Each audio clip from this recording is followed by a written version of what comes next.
La relation que tu entretiens avec l'argent est essentielle pour atteindre ton indépendance financière. Dans cette vidéo, je partage avec toi 4 points essentiels qui vont te préparer sur le chemin de la liberté financière que tu recherches. Tu verras que tout est une question d'attitude. Premier point, change ta façon de penser. Tes pensées ont un grand impact dans ta vie. Les pensées positives attirent à nous des choses positives. Ne te prive pas des choses de la vie en te mettant des barrières. Les phrases telles que je ne peux pas faire ci ou ça, ou alors je ne peux pas m'acheter ceci ou cela sont à bannir définitivement de ton vocabulaire. À la place, dis-toi plutôt comment faire pour atteindre cet objectif. Que dois-je faire pour m'acheter ci ou ça? Cette attitude, contrairement à la première, vont te pousser à la réflexion et à te poser des questions, vont te permettre d'avoir l'idée qui fera toute la différence. Deuxième point, change tes rapports avec l'argent.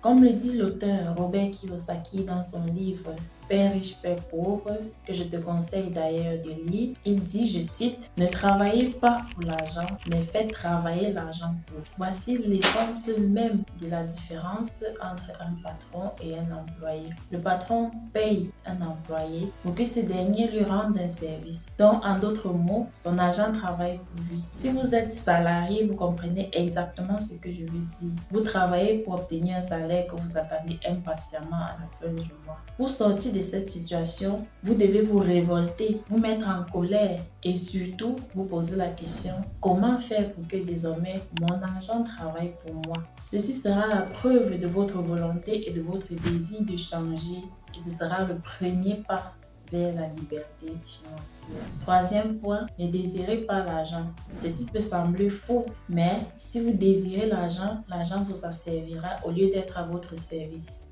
Par contre, si vous n'avez pas peur de ne pas gagner d'argent, alors vous allez vaincre votre peur de la pauvreté et ainsi adopter l'attitude qui vous mènera vers la liberté financière. Quatrième point, ne pensez pas avec vos émotions, mais utilisez vos émotions pour penser. La maîtrise de soi et l'intelligence émotionnelle dans notre processus de pensée sont d'une importance capitale.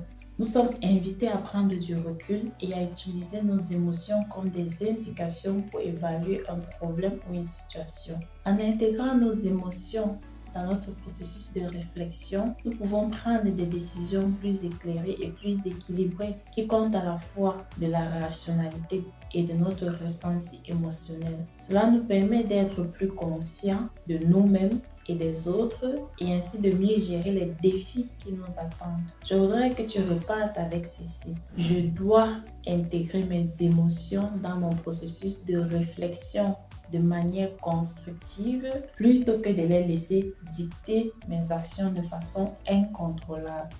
Ces conseils peuvent paraître simples et même banals, mais sachez que ce sont des petites choses que tu fais aujourd'hui qui feront la différence demain. À bientôt.